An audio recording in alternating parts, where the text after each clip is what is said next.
안녕하세요. 저는 강원도에 살고 있는 새아이의 엄마인 40대 여성입니다. 원래는 서울에 살고 있었는데요.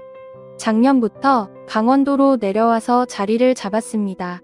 현재는 작은 갤러리를 운영함과 동시에 집안 사업인 리조트를 맡아서 하고 있습니다. 저희 부모님께서는 다른 집에 비해서 많이 엄하셨어요.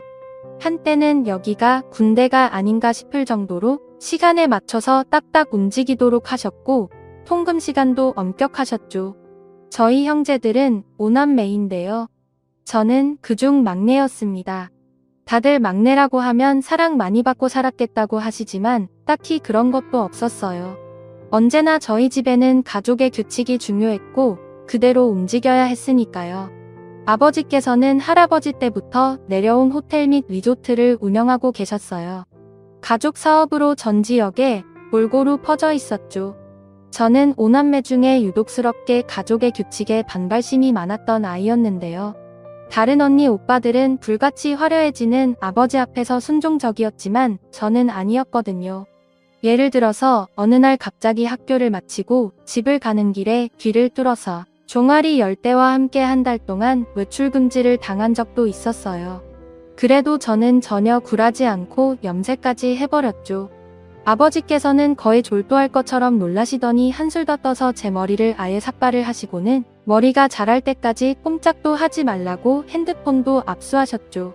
언니 오빠들은 사춘기를 유별나게도 겪는다고 늘 제 걱정이었지만 저는 상관없었습니다. 아버지와 크게 싸운 것은 제가 그림을 그리겠다고 하면서부터인데요. 다른 형제 자매들은 인문계로 무난하게 진학해서 아버지가 추천하시는 과를 선택했지만 저는 아니었거든요. 넌 뭐가 그렇게 꼬여서 아빠가 하자고 하는 일은 다 눈에 상심지를 켜고 대들어 대들긴 내가 너희 잘못되라고 하겠어? 그림 그거 그래서 뭘 먹고 살 수 있다고 고집을 부리니? 그림은 그냥 취미로 하면 되잖아. 그걸 업으로 삼아서 살 수 있을 것 같아? 왜 어려운 길을 가려고 해? 어떻게 될지 아빠가 어떻게 알아요? 내가 앞으로 어떻게 살 건지는 내가 정할 거예요. 아빠 마음대로가 아니라고요. 그렇게 계속 그림인가 뭔가 하고 싶거든. 당장 호적 파서 내 집에서 나가. 결국 아버지께서는 강수를 두셨지만 당시에 저는 아무것도 두려울 것이 없었어요. 누가 나가라고 하면 못 나갈 것 같아요. 마음대로 해보세요 어디. 아버지는 그런 저를 정말 내쫓으셨습니다. 아버지가 무서우셨던 어머니는 이모 집에 보내서 제발 성실 좀 죽이고 잘못했다고 하라고 하셨지만 저는 절대 제 고집을 꺾지 않았죠. 고등학교 졸업을 하고 나서 저는 미대로 진학을 했고 집과는 아예 인연을 끊게 되었습니다. 그 이후로 부모님을 다시 찾게 된 것은 결혼을 기점으로부터였어요. 미대를 다니는 동안에도 정말 열심히 학비를 벌고 돈을 모아서 해외로 유학을 다녀오게 됐습니다. 그렇게 그림을 한창 그리고 있을 때 전 남편을 만났어요. 저는 남편과 이혼한 상태로 아이 셋을 키우고 있을 뿐이죠. 하여튼 전 남편은 전시회에 손님으로 왔던 사람이었어요. 제 그림에 관심을 보이며 구입하고 싶어 했죠. 제 그림에서 무언가를 느낀 사람이라는 생각에 처음부터 저는 호감이 가득했었답니다. 그림이 상당히 재밌네요. 이 그림 그리시면서 무슨 생각하셨나요? 저는 이 그림에 담긴 이야기가 궁금하네요. 전시회장에 오시는 분들 중에 이런 이야기를 하시는 분은 없었던 터라 저는 기쁜 마음으로 당시 그리면서 느꼈던 감정과 상황, 이런 것들을 이야기했어요. 그리고 정말 제가 그리고 싶었던 것이 무엇이었는지 관해 이야기를 나눴죠. 정말 특별한 순간이었어요. 그날 이후로도 다른 전시회에서도 전 남편을 만났습니다. 같이 작품을 감상하면서 참 매력적인 사람이라고 생각이 들었죠. 비록 저와는 반대의 성향이 강했지만 말이에요. 저는 즉흥적인 것이 강한 편이라면 전 남편은 모든 것이 계획적이어야만 해요. 같이 물건을 사러 가도 저는 영수증을 모으지 않았는데 전 남편은 하나하나 싹 모아서 늘 기록을 했죠. 죽었다 깨어나도 저는 할 수 없는 일을 전 남편은 너무나도 자연스럽게 하고 있었어요. 당시에는 그런 모습마저도 너무 좋았습니다. 데이트를 해도 늘 계획을 완벽하게 준비했죠. 물론 그대로 이루어지지는 않았어요. 제가 중간에 다른 길로 빠지기도 했었거든요. 그랬더니 나중에는 그런 것까지도 다 계산해서 움직이더라고요. 그 모습이 제 눈에는 무척이나 카리스마 있어 보였습니다. 물론 전 남편은 계획을 세울 때도 혼자서 이것저것 결정하지는 않았어요. 늘 제게 이렇게 가는 것이 어떠냐고 동의를 구했죠. 그러면서 제가 원하는 부분을 귀신같이 알아서는 데이트를 나갈 때마다 한 번도 지루한 적이 없을 정도였습니다. 그래서 저는 이 남자와의 결혼에 확신을 가졌죠. 시댁에 인사를 갔을 때는 정말이지 심장이 입 밖으로 튀어나온다는 느낌이 이런 거구나 싶었습니다. 시어머니께서는 정말이지 우아함이라는 단어를 온몸으로 표현하시는 그런 분이셨죠. 머리부터 발끝까지 완벽한 세팅은 물론 식사를 하실 때도 소리 하나 없으셨어요. 어머니께서 준비하셨다는 식탁은 광고에서나 볼 법했고요. 많이 낯설죠? 남들은 어떻게 생각할지 몰라도 나는 평소 생활에서 사람의 품격이 나온다고 생각하거든요. 그래서 입에 들어가는 것 하나도 내 몸에 걸치는 것 하나라도 허투루 하고 싶지 않아요. 이런 내 말 이해할 수 있겠어요? 시어머니의 말씀에 저도 모르게 자세를 바로 세우게 되더라고요. 평소보다 목소리 톤도 낮아지고 말할 때도 목소리를 크게 내는 것도 괜히 눈치가 보였죠. 그날 이후 저는 시어머님과 공연을 본다거나 전시회에 다녀오는 등 함께 시간을 보내는 일이 늘었습니다. 그런데 시어머님과 이야기를 하다 보니 뭔가 하나씩 걸리는 것들이 있었죠. 전시회를 같이 가서 작품에 대해 이야기를 하는데 엉뚱한 작가의 이름을 이야기한다거나 공연을 보고 나서 작품에 대해 말씀하시는데 말도 안 되는 이야기를 하실 때가 있었죠. 왜 그런 사람들 있잖아요. 어설프게 알고 있으면서 다 아는 사람처럼 이야기를 하는데 하나도 맞지 않는 사람들 말이에요. 가끔이지만 시어머님께 딱 그런 느낌을 받았어요. 그럼에도 저는 시어머님과의 시간을 보내면 보낼수록 저희 부모님이 생각났습니다. 비록 쫓겨나듯 나와서 자연스럽게 인연을 끊고 살았지만 결혼을 앞두고 있어서인지 문득 생각이 나더라고요. 그래서 결혼을 준비하면서 저는 가족들에게 연락을 해야 하나 많이 고민했어요. 그리고 결국 전 남편에게 사실을 이야기했죠. 부모님 이야기 한 번은 한 적 없었잖아. 난 당신 부모님 돌아가셨다고만 생각했어. 아무리 사이가 나쁘다고 해도 이런 걸 속이는 건 말이 안 되잖아. 전 남편은 잠시 말이 없더니 빨리 인사를 드리러 가야 할 것 같다며 연락을 해보자고 했죠. 제가 오물주물하며 대답을 못하고 있자 전 남편은 제 고집은 분명 아버지에게 물려받았을 것이라고 말하면서 하루라도 빨리 연락을 드리라고 했어요. 아버지께 연락을 하기 전까지 제가 얼마나 긴장을 했는지 몰라요. 혹시나 전화를 받지도 않으시면 어떻게 하지? 받고 바로 끊어버리시면? 그런 자식 없다고 하시면 어떻게 해야 하나 오만 가지 생각이 머릿속에 가득했죠. 하지만 이 모든 걱정들이 무색하게도 아버지께서는 마치 어제 전화를 하고 또 하는 자식을 대하듯이 너무나도 자연스럽게 제 이름을 불러주셨어요. 나중에 알았지만 아버지께서는 제가 하는 전시회도 몰래 왔다 가실 정도로 저를 지켜보셨더라고요. 차마 나서지는 못하셨지만 말이죠. 저는 결혼할 남자를 인사시키고 싶다고 말씀드렸어요.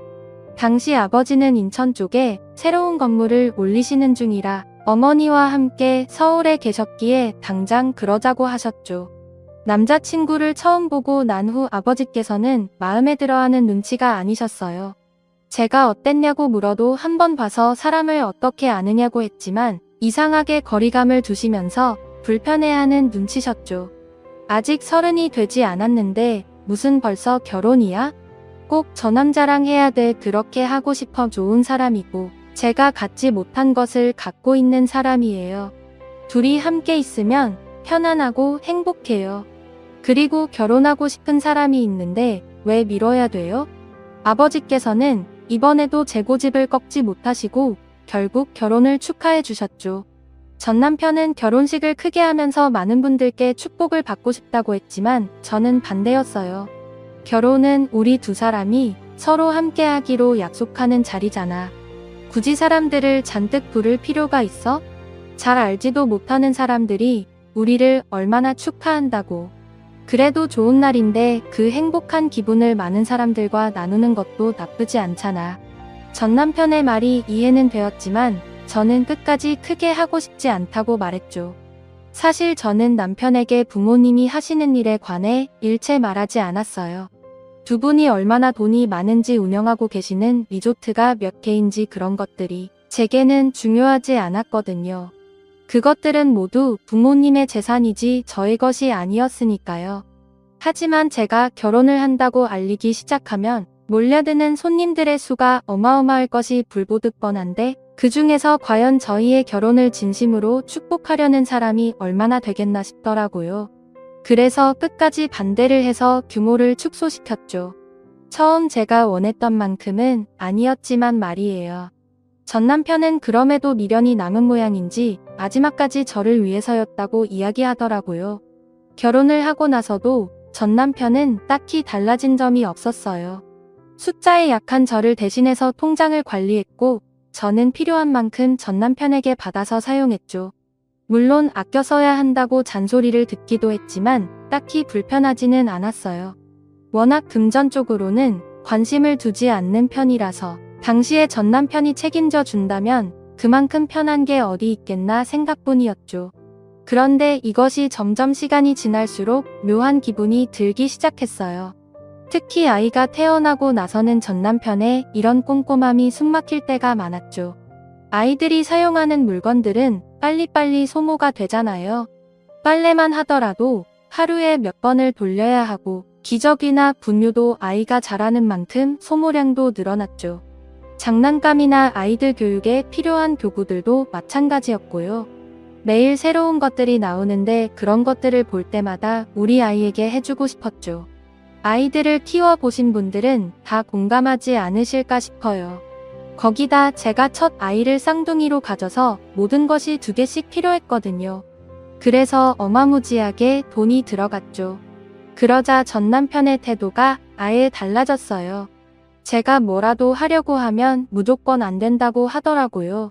여보, 하루 종일 2아이 교대로 안고 있으면 소목이 떨어져 나갈 것 같아서 하나 사겠다는데 너무하잖아.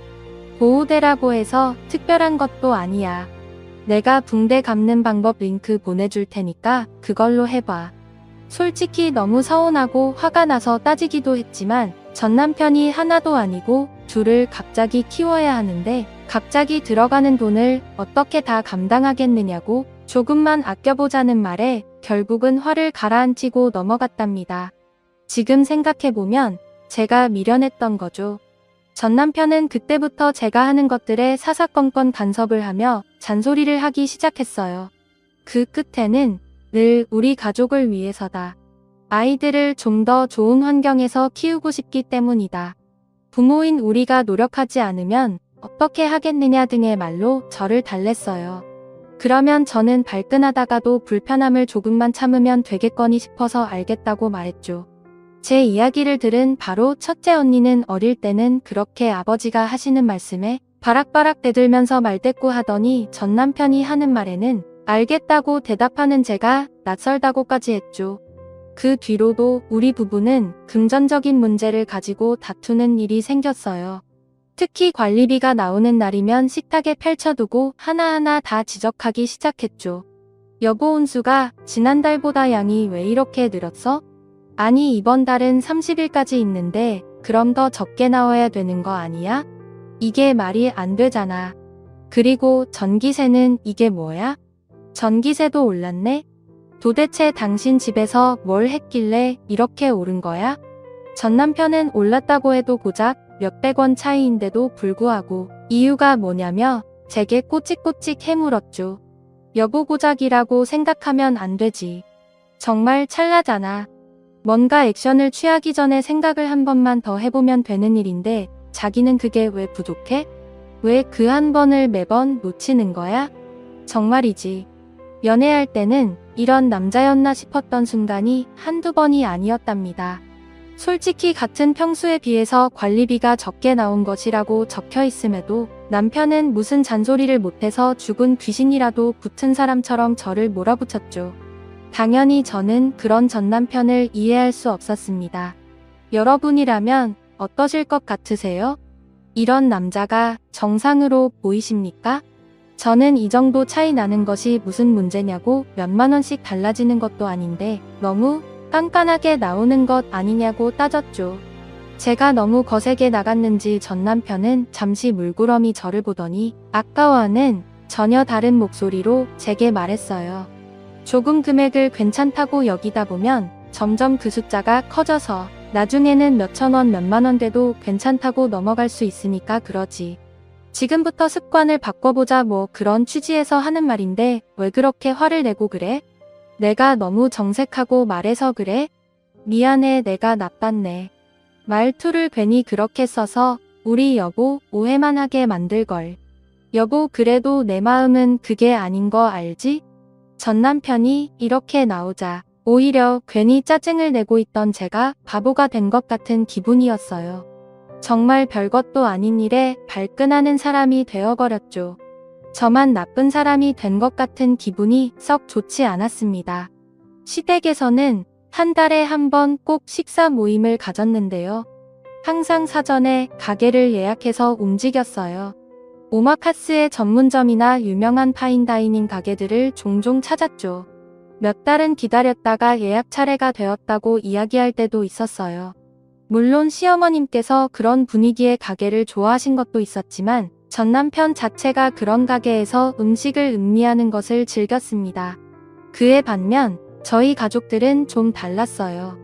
부모님들께서 따로 가리시는 음식이 있는 것도 아니라서 그날그날 먹고 싶은 것을 외식 메뉴로 정하시곤 하거든요. 그래서 저희는 집 근처에 단골집에 치킨을 먹으러 가기도 하고 중국집에 가서 짜장에 탕수육을 먹기도 했죠. 어린 시절 줄곧 그렇게 했기 때문에 저는 당연하다고 생각했는데 전 남편은 아니었나 보더라고요. 식사를 하러 가서도 깨작깨작 거리기만 하고 잘 먹지 않았죠. 대신 전 남편은 집에 오자마자 배가 고프다고 식빵을 꺼내서는 버터를 발라 먹더라고요. 그렇게 배고팠으면 아까 먹지 왜 그랬어 괜찮다고 안 먹었잖아. 당신은 그런 곳에서 정말 잘 먹더라. 그게 넘어와? 다 쓰러져가는 그런 가게에서? 저는 오래된 단골집이라 외형만 그럴 뿐이지 맛도 위생도 신경 쓰는 곳이라고 했지만 전 남편은 진절머리를 치면서 그런 곳에서 음식을 먹지 않았으면 좋겠다고 말했어요. 여보 단골 좋지. 오랫동안 먹었으니까 입맛에도 잘 맞을 거고. 그런데 상상을 해봐. 우리 아이들에게 치킨을 먹이고 싶은데 주변에 깔끔한 가게들을 다 두고 그런 곳에 들어가서 애들 앉혀서 먹일 수 있겠어? 그런 자신이 상상이 가. 나는 절대 못해. 우리 아이들이 그곳에 있다는 그림을 상상만 해도 소름이 돋는다고. 당신은 안 그래? 솔직히 한 번도 그런 생각을 한 적이 없었던 터라 전 남편의 말에 놀라기는 했어요. 제가 멈칫하는 것이 보이자 전 남편은 더 열정적으로 아이들에게 좋은 것만 좋은 환경만 제공하고 싶다고 말하며 다음에는 아이들을 데리고 가지 않는 것이 좋지 않겠느냐고 물었습니다. 저는 알겠다는 말이 쉽게 나오지는 않았지만 전 남편의 걱정이 이해가 간다고 해야 하나 그래서 알겠다고만 했죠. 그런데 이런 일이 반복되자 정말 제가 나쁜 사람 같다는 생각이 들기 시작하더라고요. 집은 생각도 안 하고 아껴 쓸 수 있으면서도 그렇게 하지 않는 사람, 세상 물정 모르는 사람, 아이들 청결에 신경을 쓰지 못하는 사람, 딱 그런 사람이 된 기분이었죠. 나중에 이혼하고 나서야 알았지만 전 남편은 이런 식으로 저를 조정했던 것이었어요. 제가 전 남편의 행동에 의문을 갖기 시작한 것은 2년 전 어버이날 때문이었어요. 아마 대다수의 집도 비슷하겠지만 어버이날을 기념해서 선물을 하거나 용돈을 드리는 경우가 많잖아요. 저희 부부도 당연히 용돈을 드리기로 했죠. 전 남편은 자신이 알아서 보낼 테니 걱정하지 말라고 하더군요. 저는 늘 그랬듯이 당연히 알아서 했을 텐데 굳이 신경 쓸 필요가 뭐가 있을까 했습니다. 어버이날이 지난 지 일주일 정도 되었나요? 전 남편은 제게 자기 대신 차를 정비소에 좀 가져다 줄 수 있겠느냐고 부탁을 했어요. 정기 점검이 필요한 시기라고 하면서 말이죠. 저는 어려운 일도 아니었던 터라 흔쾌히 알겠다고 말하고는 차를 정비소로 가져갔죠. 차에서 내리려는데 혹시 중요한 것들이 차에 남아있으면 곤란할 것 같아서 내부를 깨끗하게 종이 가방에 담아서 나왔어요. 무슨 노트들도 있었고 영수증들도 있었죠. 꼼꼼한 남편이 영수증을 이렇게 그냥 방치할 일은 없는데 싶으면서도 어떤 영수증일까 궁금증이 생겼죠. 그래서 슬쩍 봤더니 이미 금액에서부터 깜짝 놀라 넘어가겠더라고요. 50만원에 70만원에 무슨 금액들의 단위가 10만원이 넘더라고요. 너무 놀란 저는 영수증의 출처를 확인했어요. 그랬더니 다들 술집이더군요. 저에게 그렇게 아껴 써야 한다고 하던 전 남편이 따로 이렇게 술집에서 돈을 펑펑 쓰고 있었다고 생각하니 기분이 상하더라고요. 저는 노트를 펼쳤습니다. 총 3권이 있었는데 한눈에 봐도 가계부였어요. 요즘 다 어플로 쓴다고 하던데 무슨 사람이 가계부를 이렇게 노트에다 쓰나 싶어서 잠깐 헛웃음이 나왔죠. 그리고 가계부에는 영수증을 붙여두는 경우가 많은데 남편은 다 하나하나 내역을 손으로 썼더라고요. 그런데 내역이 좀 이상했어요. 하나는 아이들 밑으로 들어간 돈이 빼곡하게 적혀 있더라고요. 아이들 병원비부터 시작해서 이유식 비용, 어린이집 비용, 아이들 키즈카페 방문까지 빠짐없이 적혀 있었죠. 생활비를 주면서 꼭 영수증을 받아서 달라고 하다는 것이 이런 관리를 하려고 했던 것인가 싶어서 살짝 소름이 돋았어요. 꼼꼼함에 놀라기도 했지만 가계부를 이렇게 아이들용을 따로 쓰는 경우는 처음 봤거든요. 또 다른 가계부는 회사에서 쓰는 돈인 것 같았어요. 다들 술집의 골프 연습장에 비슷비슷하더군요. 특히 누구와 만났는지도 기록이 되어 있어서 방금 찾은 영수증도 확인해보니 떡하니 적혀 있었어요. 남편이 다니는 회사는 인테리어 소품을 판매하는 곳이었는데 남편은 영업직이 없죠. 그러다 보니 사람들을 만날 일이 많았습니다. 노트에 적힌 사람들 중 일부는 저도 아는 사람들이었어요. 저희 아버지와 오래된 친구도 계셨고 아버지 밑에서 일하시는 분도 있었죠. 제가 본 금액은 그나마 노트에 적힌 것에 비하면 적은 편이었어요. 도대체 무슨 접대를 하면 이렇게 될 수 있나 싶었습니다. 저는 마지막 노트를 펼쳐보고는 너무 놀라서 숨을 제대로 쉴 수가 없었습니다. 그 노트에는 그동안 시댁과 처가에 들어간 돈이 적혀 있었죠. 달마다 보내드리는 용돈과 기념일이나 명절을 챙기는 금액, 그리고 그 중에는 선물도 적혀 있었어요. 물론 이런 내역 자체를 따로 적는다는 것에 놀라기도 했지만 진짜 제가 놀랐던 점은 그 금액이었어요. 결혼 이후 시댁에는 매달 100만원씩 드리고 있더군요. 그런데 저희 집에는 아무것도 없었어요. 그리고 가장 최근에 있었던 어버이날에는 시댁에 무려 300만원을 드렸으면서 저희 집에는 고작 30만원을 용돈이라고 드렸더군요. 어처구니가 없었습니다. 한두 푼 차이 나는 것도 아니고 무려 10배의 차이라니. 이렇게 차이나게 용돈을 드리고 있었다는 것이 믿겨지지가 않았죠. 저는 노트를 앞으로 넘기며 이전에는 어땠는지 확인했어요. 명절에도 생신에도 금액은 늘 그대로다군요. 저는 노트를 갈기갈기 찢어버리고 싶다는 생각이 들었지만 꾹 참고는 남들이 볼까 빠르게 3권을 사진을 찍었어요. 집에 돌아온 저는 손이 떨리고 할 말이 없었습니다. 물론 전 남편에 대한 원망도 있었지만 저 자신을 향한 분노가 컸어요. 단순하게 귀찮다는 이유 하나만으로 나 몰라라 하고 있으면서 전 남편이 마음대로 하게 뒀다는 사실이 기가 막혔죠. 그동안 뭐 했나 싶기도 했고요. 그날 저녁 전 남편이 차량 정비는 어떻게 되었느냐고 묻는데 표정 관리하는 것이 너무 힘들었어요. 저는 애써 무덤덤한 척하려고 노력했죠. 당장이라도 이게 뭐냐고 따지고 싶은 마음은 굴뚝 같았지만 그냥 덤벼들었다가는 평소처럼 저만 나쁜 사람이 되고 끝날 것 같은 기분이었어요. 그래서 그 가계부가 의미하는 것이 뭔지 파악하고 나서 이야기하려고 했죠. 하지만 세상살이가 그렇듯이 다 마음대로 되는 것은 아니잖아요. 저의 다짐과는 상관없이 일은 터져버렸어요. 전 남편은 회사에서 좋은 고기를 싸게 구입할 수 있는 기회가 있어서 샀다면서 아이스박스를 3개나 들고 퇴근했어요. 하나는 우리가 먹고 나머지는 시댁과 친정에 드리면 된다고 했죠. 거기 이름 적어뒀으니까 여보가 시간 날 때 좀 가져다 드려. 괜찮지? 저는 고개를 끄덕이다가 뭔가 싸한 기분이 들었어요. 전 남편은 우리 집 아이스박스 하나를 뜯더니 우리 가족들 먹을 것이라고 하면서 고기를 보여주더군요. 마블릭이 환상인 한우였어요. 부위별로 다양하게 먹을 수 있도록 되어 있었죠. 흔히들 많이 보는 부위부터 특수 부위라고 해서 낯선 부위까지 모두 들어 있었죠.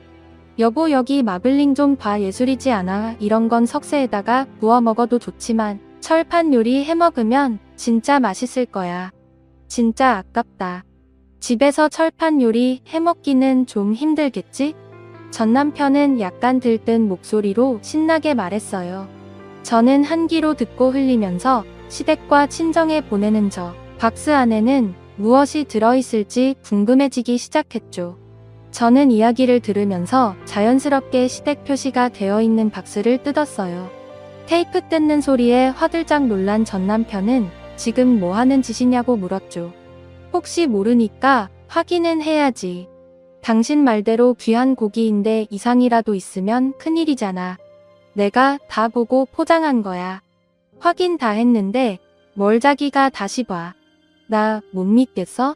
내가 어른들께 드릴 고기를 허투루 골랐겠어? 아마 평소였다면 믿는다고 말하면서 넘어갔을지도 모르지만 낮의 장부를 본 이상 그런 마음은 조금도 생기지 않았어요. 빠르게 뜯은 박스에는 방금 열었던 것과 크게 다르지 않았어요. 도대체 뭐가 의심스러워서 열어본 거야? 다 똑같은 고기야.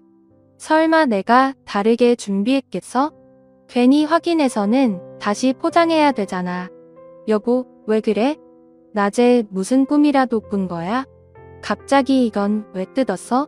전 남편이 투덜거리면서 아이스박스를 닫는데 집중하는 사이 저는 전 남편 쪽에 있던 친정 박스에 손을 뻗었어요.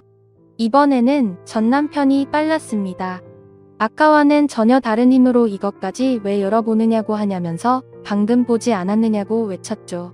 반경한 전 남편의 태도는 제 의심에 불을 붙였습니다. 그러니까 확인해보자고. 뭐가 어려운 일이라고 숨겨 그냥 열어만 보자는데. 아까 확인했잖아. 다 같은 고기인데 뭐하러 굳이 확인을 해서 일을 만들어 자꾸 이렇게도 못 믿으면 곤란해. 어디서 그런 힘이 나왔는지는 모르겠지만 저는 전 남편을 밀쳐내고 아이스박스를 뜯는데 성공했습니다. 박스 뚜껑을 여는 순간 저는 어처구니가 없어서 저도 모르게 욕이 튀어나왔어요. 박스 안에는 대패 삼겹살 몇 봉지가 들어있을 뿐이었죠. 저는 한 봉지를 꺼냈습니다. 바로 단지 아래에 있는 마트에 가격표가 떡하니 붙어 있었죠. 전 남편은 당황한 표정이 역력했습니다. 이게 똑같이 준비한 거니? 내 눈에는 이게 한우로 보여? 그냥 삼겹살도 아니고 고작 100g당 1,300원 정도 하는 대표 삼겹살을 이렇게 정성스럽게 포장했어? 심지어 이걸 나더러 가져다 드리라고까지 해? 너 도대체 우리 부모님을 뭐라고 생각하는 거야? 여보, 잠깐만 진정하고 내 이야기 좀 들어봐. 다 이유가 있어서 그랬어. 내 말 듣고 나면 당신도 이해할 거야. 전 남편은 어떻게든 저를 진정시키라고 하면서 자신의 이야기를 들어달라고 했어요. 저는 어디 해보라는 듯이 허리에 손을 얹고는 가만히 전 남편을 노려보았죠. 당신도 아는 것처럼 우리 어머니 어디 아무 고기나 드시는 분이야? 한우만 고집하시는데 당연히 선물할 때도 한우로 드려야지. 다른 고기는 비려서 못 드시는 분이라고. 그런데 장인어른이랑 장모님은 아니잖아. 후줄근한 가게에서 만든 치킨도 드시는데 굳이 무슨 한우까지 드려. 무슨 맛인지도 모르고 드실 분이, 그리고 두 분 다 대패 좋아하시잖아. 나는 그냥 좋아하시는 고기 많이 드시라고 준비했지. 그게 고기한테도 좋을 거고. 방금 뭐라고 했어? 뭐? 고기 맛도 모르고 드셔? 우리 부모님이 한우 드시면 그건 한우한테 죄짓는 일이냐? 어떻게 말을 그렇게 해? 우리 엄마고 아빠야. 당신 장인 장모고 우리 아이들 외할아버지 외할머니라고. 그런 분한테 어떻게 그런 말을 하냐고. 여보, 잘 생각해봐. 실제로 두 분은 대패 삼겹살을 사다 드려도 좋다고 드실 분들이야. 딱 그 수준이신 거지. 예를 들어서 우리 아이들이 이제 겨우 한글을 읽고 쓰는데 갑자기 대학교 전공서적을 주면 되겠어? 안 되겠지? 그런 마음으로 내가 준비한 거야. 여보가 내 마음 몰라주면 나 많이 서운해. 저는 전 남편의 어처구니 없는 비교에 더 화가 났습니다. 입술이 파르르 떨리는 것이 느껴질 정도로 화가 났죠. 이 남자는 지금 자신이 무슨 이야기를 하고 있는지 알고는 있을지 그게 의문이었어요. 제가 잠자마자 전 남편은 자신의 이야기에 동조한다고 생각을 한 건지 제 어깨를 감싸 안고는 조용히 다독이며 말했습니다. 여보, 우리 솔직해지자고. 우리 어머니하고 장인 장모님하고 누가 봐도 레벨 차이가 나잖아. 외모는 물론이고 평소에 하고 다니시는 것들 그리고 말씀하시는 것까지. 요즘 세상에 돈만 있으면 다 된다고 하지만 나는 그래. 돈도 쓸 때가 따로 있는 거고 그 쓸 때도 격조에 맞게 수준에 맞게 써야지. 그래야 그게 정말 제대로 썼다고 생각해. 당신 내 말 이해하지? 전 남편이 손이 닿은 곳에 마취벌레가 기어가는 것 같이 기분 나쁘고 소름이 돋았습니다. 저는 전 남편의 팔을 뿌리치고는 그대로 그의 뺨을 내리쳤습니다. 집안 가득히 철썩하는 소리가 들렸죠. 전 남편은 믿을 수 없다는 표정을 지으며 입만 벌리고 있었습니다. 저는 다른 쪽도 마저 내리치려고 손을 들었어요. 그러자 전 남편이 제 손목을 붙들고는 무서운 얼굴로 지금 뭐 하는 짓이냐고 소리를 질렀죠. 격조? 그래, 너는 그렇게 사람이 격조가 있어서 어른을 그따위로 대하니?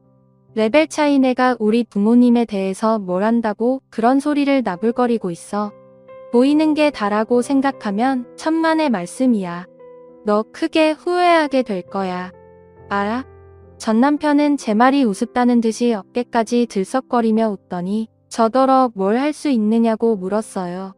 무슨 리조트 펜션? 어디 붙어 있는지도 제대로 말 못할 그런 거 하나 운영한다고 뭐라도 되는 것 같아? 진짜 내가 이래서 결혼을 망설였는데 그래도 가르치면 사람 구실하겠거니 싶어서 걷어줬더니 하는 행동이 고작 내 얼굴에 손을 올려? 어릴 때 쫓겨나서 아무리 본데 없이 잘한다고 했지만 진짜 이런 것까지 가르쳐야 되겠냐?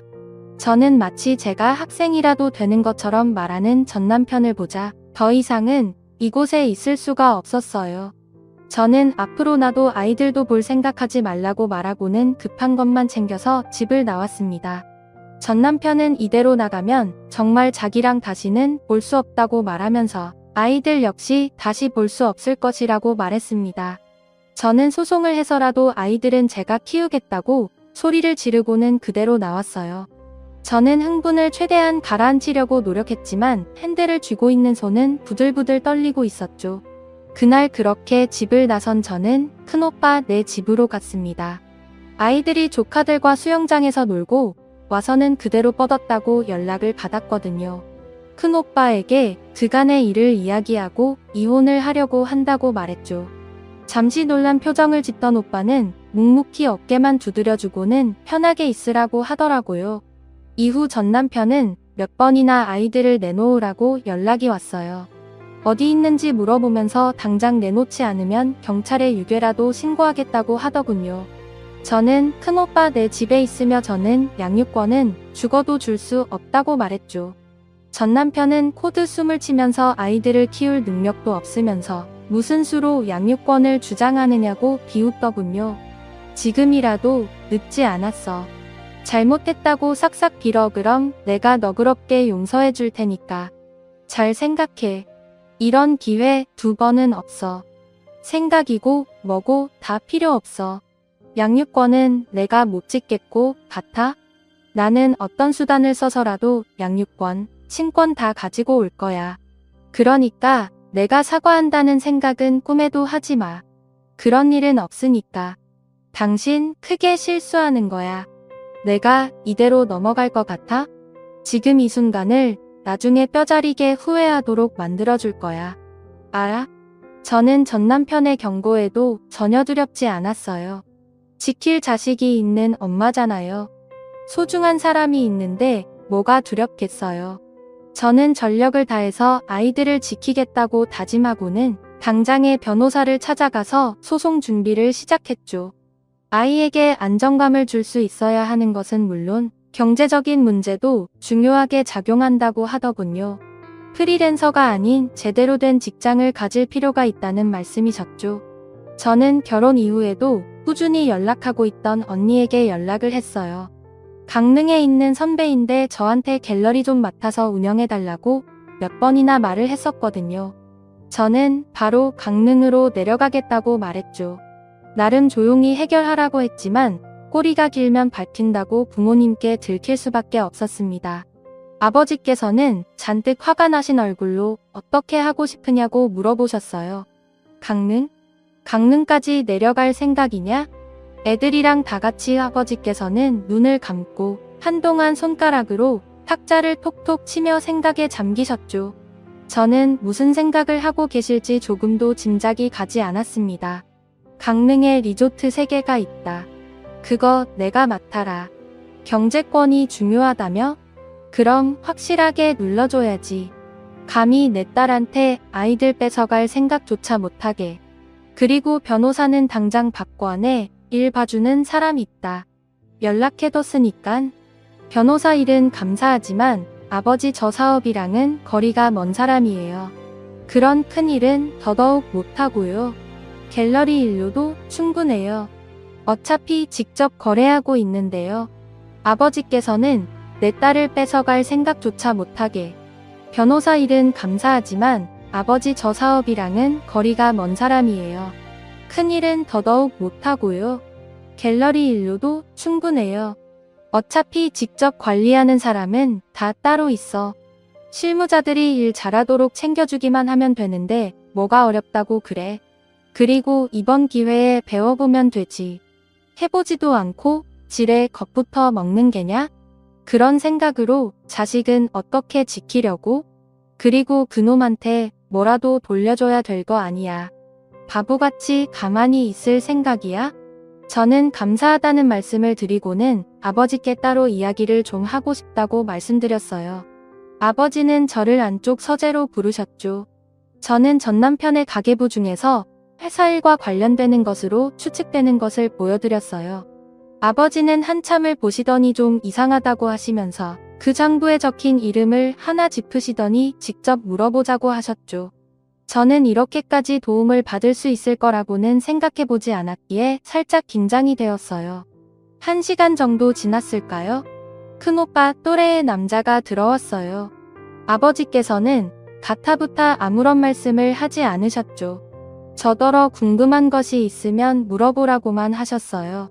저는 장부의 사진을 보여주면서 여기 적힌 금액이 의미하는 게 무엇이냐고 물었습니다. 그 남자는 눈에 띄게 당황하더니 도대체 그 사진은 어디서 난 것이냐고 물었죠. 남편 차에서 발견한 장부를 찍어줬어요. 이 숫자들 의미하는 게 여기 적힌 대로 골프 연습장이나 술집에서 사용한 금액 아닌 거죠? 지금 이렇게 놀라시는 것 보니 다른 의미가 더 있는 거네요. 남자분은 이런 장부를 따로 두고 있었냐며 그럼 그렇지 호락호락한 놈은 아니었다고 중얼거렸죠. 아버지께서는 솔직하게 다 털어놓는 것이 좋을 것이라며 옆에서 거들어 주셨죠. 그분이 알려주신 이야기는 너무나도 어이가 없었어요. 그 장부는 회사 일과 관련된 것은 맞았어요. 다만 거기 적힌 것은 평범한 접대비가 아니었죠. 사업을 따내기 위해서 오고 간 더러운 뒷돈과도 연관이 있었어요. 단가와 몇백만 원 아래인 것들은 진짜 접대한 것이 분명하고 단위가 큰 것들은 아마 뇌물이 오고 간 정황이었죠. 골프 연습장이나 술집도 다 의미가 있을 것이라는 사실마저도 제게 말씀해 주셨죠. 저는 아버지께 아무래도 검찰을 만나봐야겠다고 했어요. 아버지는 변호사의 도움을 받아서 해결하라고 하시면서 그 사이에 본인도 일을 하나 해야겠다고 하시더라고요. 무슨 속셈이냐고 물었지만 아버지께서는 그냥 딸아이 마음에 상처 준 사위에게 본때를 보여주고 싶을 뿐이라고 하시면서 그냥 저에게는 소송 관련만 집중하라고 말씀하셨어요. 아버지께서 어떤 일을 꾸미시는지 알게 되기까지는 그리 오랜 시간이 걸리지 않았습니다. 어떻게 제가 있는 곳을 알았는지 강릉의 갤러리로 찾아왔더라고요. 수염도 안 깎았는지 지저분한 모습이었죠. 저는 무슨 낯짝으로 여기를 오냐고 했지만 전 남편은 다짜고짜 정체가 뭐냐고 소리를 질렀어요. 저는 어디서 소리를 지르냐며 갤러리 뒤편으로 전 남편을 데리고 갔어요. 너 정체가 뭐야? K리조트 사장님과는 어떻게 아는 사이야?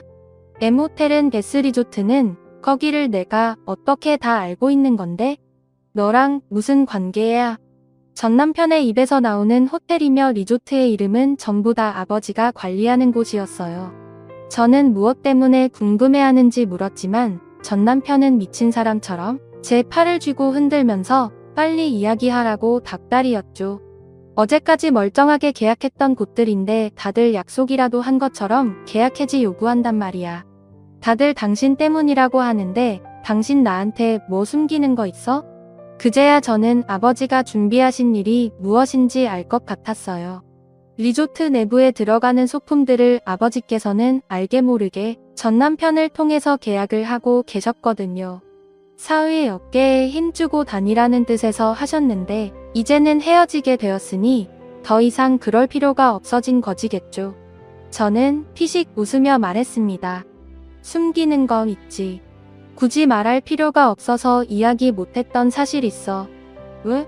알고 싶어. 당신이 말하는 리조트며 호텔들 다 누구 소유인 줄 알아? 그거 전부 다 우리 아버지 소유야. 당신이 레벨이 어떻고 품격이니 격존이 이야기하면서 무시했던 우리 아버지 소유라고. 되터? 지금 그게 무슨 말이야?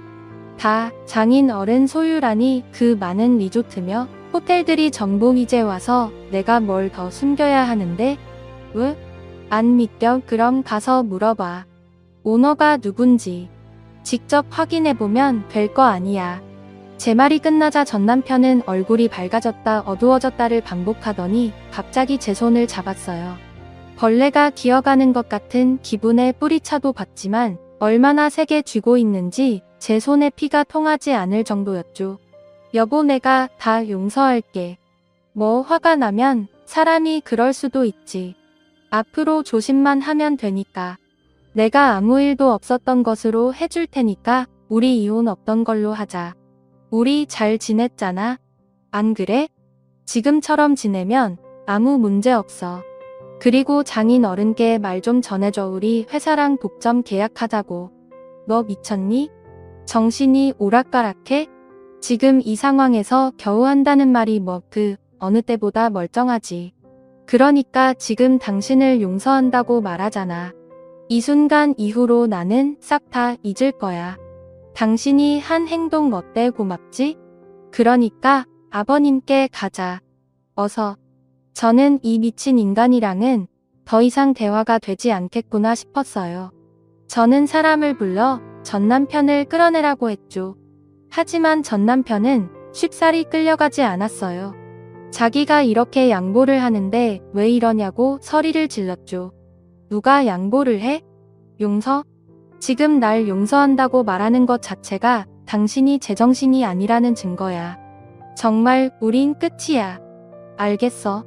법정에서 보자.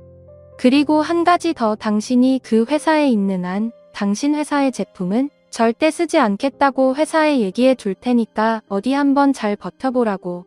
전 남편은 끌려가면서도 어떻게 그럴 수 있냐고 안 된다고 발버둥을 쳤죠. 하지만 저는 손톱만큼이라도 남아있는 모든 감정이 단순간에 날아가 버리는 기분이었어요. 저는 바로 검사를 찾아가서 남편이 찍었던 가계부의 사진을 넘겼어요. 다행히 작은 오빠의 지인이 검사라 손쉽게 해결할 수 있었죠. 저는 뇌물을 주고받은 흔적으로 추측이 된다고 하면서 그날 아버지께 불려와 모든 사실을 고백했던 분의 음성 파일도 넘겨드렸죠. 검사님은 곧 연락을 드리겠다고 하시더라고요. 저는 전 남편의 회사도 찾아갔어요. 물론 아버지의 대리인으로 변호사도 함께 말이죠. 물론 저의 목적은 전 남편에게 한 말을 행동으로 옮기기 위해서였어요. 오늘 여기 온 이유는 간단해요. 이런 더러운 거래를 하는 곳의 제품은 앞으로 단 하나도 받지 않겠다는 말씀을 전하러 왔습니다. 회사 측에서는 상당히 당황하는 것 같았어요. 속으로 이런 더러운 일을 하면서 회사가 몰랐다는 것이 말이 될까 싶은 생각이 들었죠. 저는 덧붙여 전 남편이 담당자로 있는 그 어떤 리조트에도 이곳과의 계약을 하지 않겠다고 했죠. 장부의 존재는 정말 회사에서도 몰랐던 것 같았어요. 제게 이 장부의 실물은 누가 가지고 있냐고 물었어요. 장부를 누가 가지고 있는지가 중요한가요? 이 사실을 누가 얼마나 알고 있는지가 더 중요하죠. 저는 지금 이 자료 검찰에 넘기고 오는 길입니다. 증거가 될 만한 음성 파일도 마찬가지고요. 그럼에도 제가 이곳을 찾아온 것은 아셔야 할 일이라고 생각하기 때문이에요. 현명하신 판단 기대하죠. 회사를 나오는데 어디를 다녀오는 건지 전 남편과 로비에서 마주쳤어요. 전 남편은 엄청 반갑다는 듯이 큰 소리로 여보라고 외치며 다가오더라고요. 혹시나 몰라 아버지께서 붙여주신 가이드들이 남편이 다가오자 오지 못하도록 거리를 벌려주었죠. 전 남편은 자기가 누군지 알고 이렇게 하느냐며 제게 친한 척을 하는데 웃음만 나오더군요. 저는 그런 일은 꿈에서나 있을 것이라고 말하며 전 남편의 얼굴로 장부 사진을 던져주었습니다. 남편은 유심히 사진을 보더니 얼굴이 하얗게 질리다 못해 죽어가는 표정으로 저를 바라보았죠. 당신이 이걸 어떻게 아는 거야? 어디서 봤어? 설마 이걸 사람들한테 다 이야기하고 다닌 건 아니지? 이건 극비 문서야. 외부로 방출되면 안 되는 정보라고. 여보, 말 좀 해봐. 여보. 전 남편은 이 장부의 의미를 제가 모를 것이라고 생각했는지 기밀이니 뭐니 말을 가져다 붙였어요. 검찰에도 여기 회사에도 다 이야기했어. 당신의 제목은 어디까지 될지는 모르겠네. 제목이 너무 많아서 말이야. 뇌물의 횡령에 적말한 사람이 어떻게 이 모든 것을 다 알 수 있을까 싶어 그렇지? 그러니까 애들은 꿈도 꾸지 마. 그런 범죄자 새끼한테 내 아이들 자라는 꼴 보고 있을 것 같아? 양육권은 물론 친권까지 다 가지고 올 거야. 각오해. 저는 망연자실하며 바닥에 주저있는 전 남편을 두고 당당히 돌아서서 나왔습니다. 전 남편이 저지른 범죄는 생각보다 규모가 컸습니다. 여러 사람들과 함께 한탕을 크게 치려고 했단 모양이더라고요. 회사 돈을 마음대로 돌렸을 때 그 돈을 회사에 돌려주지 않으면 회사에 납품하던 하청업체들에게도 돈을 갈취했던 모양이더라고요. 그 중에는 진짜 전 남편에게 뇌물을 챙겨준 사람도 있었다고 해요. 하지만 그런 사람들보다는 혹시나 피해를 볼까 싶어서 울며 겨자 먹기로 전 남편에게 돈을 뜯긴 사람들이 더 많았다고 검사님이 알려주셨어요. 도대체 이런 남자와 어떻게 살아온 것이냐고 작은 오빠가 불같이 화를 냈죠. 전 남편은 회사에서 쫓겨난 것은 당연하고 여러 곳에서 전 남편을 상대로 소송을 걸었다고 해요. 가장 큰 피해자인 회사 측은 당연했고 청업체에게도 돈을 뺏긴 사람들이 더 많았다고 해요. 회사에서 쫓겨난 것은 당연하고 여러 곳에서 전 남편을 상대로 소송을 걸었다고 해요. 가장 큰 피해자인 회사 측은 당연했고 청업체에서도 그간의 일들을 다 폭로하며 전 남편을 고소한 상태였고요. 검사님의 말씀으로는 징역이 무겁게 떨어질 것 같다고 하셨어요. 워낙 중범죄의 규모가 크다 보니 1년, 2년으로는 끝날 것 같지 않다고 말이죠. 이 일을 모두 알게 된 시어머니께서는 충격으로 쓰러지셨다고 들었어요. 좀처럼 깨어나지 않으셔서 걱정했는데 깨어나셔서는 전 남편에 대해 아무것도 기억을 못하신다고 하더라고요. 그렇게 좋다고 아들밖에 없다고 하시면서 아끼셨는데 이번 일이 큰 충격이었는지 완전히 잊어버리셨다고 해요. 당연히 저도 아이들도 기억을 하지 못하셨고요. 아들과 관련된 모든 것을 까맣게 잊어버리신 거죠. 그래서 캐나다에 살고 계시는 이모님이 오셔서 모시고 나가셨답니다. 저의 이혼 소송은 심각하게 끝나버렸어요. 단단히 준비하고 있었는데 전 남편이 배임, 횡령, 뇌물 혐의로 인해 재판을 받고 있던 것이 제게 유리하게 적용이 되었죠. 당연히 제가 장담한 대로 친권도 양육권도 다 제가 가지고 올 수 있었어요. 저는 전 남편의 흔적은 조금도 남기고 싶지 않았기에 호적 정리도 깔끔하게 했죠. 그래서 아이들이 제 성을 따를 수 있도록 했어요. 한 가지 더 놀라운 일이 있었는데요. 이 일을 준비하면서 저는 뱃속에 새 생명이 자리 잡았다는 사실을 너무 늦게 알아버렸어요. 신경 쓸 일이 많아서 5개월이 되도록 모르고 있었던 거죠. 부모님께서는 두뇌도 어떻게 자기 몸이 달라지는 것을 모를 수 있냐고 기함을 토하셨지만 당시에 저는 전 남편과의 일을 정리하는 것 외에 아무것도 생각할 겨를이 없었기 때문에 어쩔 수가 없었다고 변명을 했죠. 변호사님은 새로 태어날 아이를 포함해서 양육권과 친권을 포기한다는 서류를 다시 작성하고 전 남편에게 도장을 받아냈어요. 물론 전 남편은 새로 태어날 아이가 있다는 소리에 그 아이 핑계를 대면서 어떻게든 이혼을 막아보려고 했지만 저는 전혀 흔들리지 않았습니다. 결국 전 남편은 징역이 확정이 되어 감옥살이를 하게 되었죠. 다행스럽게도 이혼이 이전에 성립이 되어서 재산 분할은 챙길 수가 있었답니다. 마음 같아서는 전 남편이 벌어온 돈은 하나도 받고 싶지 않았어요. 경제력이 없는 것도 아니고 돈은 충분히 챙길 수 있었죠. 하지만 전 남편이 아빠로서 아이들에게 해줄 수 있는 마지막 일이라고 생각하고 양육비 차원에서 받아왔죠. 이렇게 파란만장했던 제 결혼 생활은 다 정리가 되었습니다. 바보같이 조종당하는지도 모르고 그냥 저냥 지냈던 지난 생활을 생각하면 얼굴이 화끈거리고 부끄러울 뿐이었어요. 지금 생각하면 어떻게 그렇게 당하고 있었을까 싶기도 하고요. 사랑에 눈이 멀었던 건지 아니면 그 순간의 안락함에 익숙해진 것인지는 모르겠지만 두 번 다시는 그런 일들이 일어나지 않도록 노력할 수 있기를 바랍니다. 앞으로 제 인생에 또 다른 사랑이 올지는 모르겠어요. 지금 같아서는 남자라고 하면 진절머리가 나거든요. 아마 한동안 저는 여자가 아닌 우리 아이들의 엄마로서 어깨 펴고 지낼 수 있도록 노력할 것입니다. 그리고 앞으로도 제가 더 많은 사랑을 받을 수 있기를 바랍니다. 감사합니다. 안녕하세요.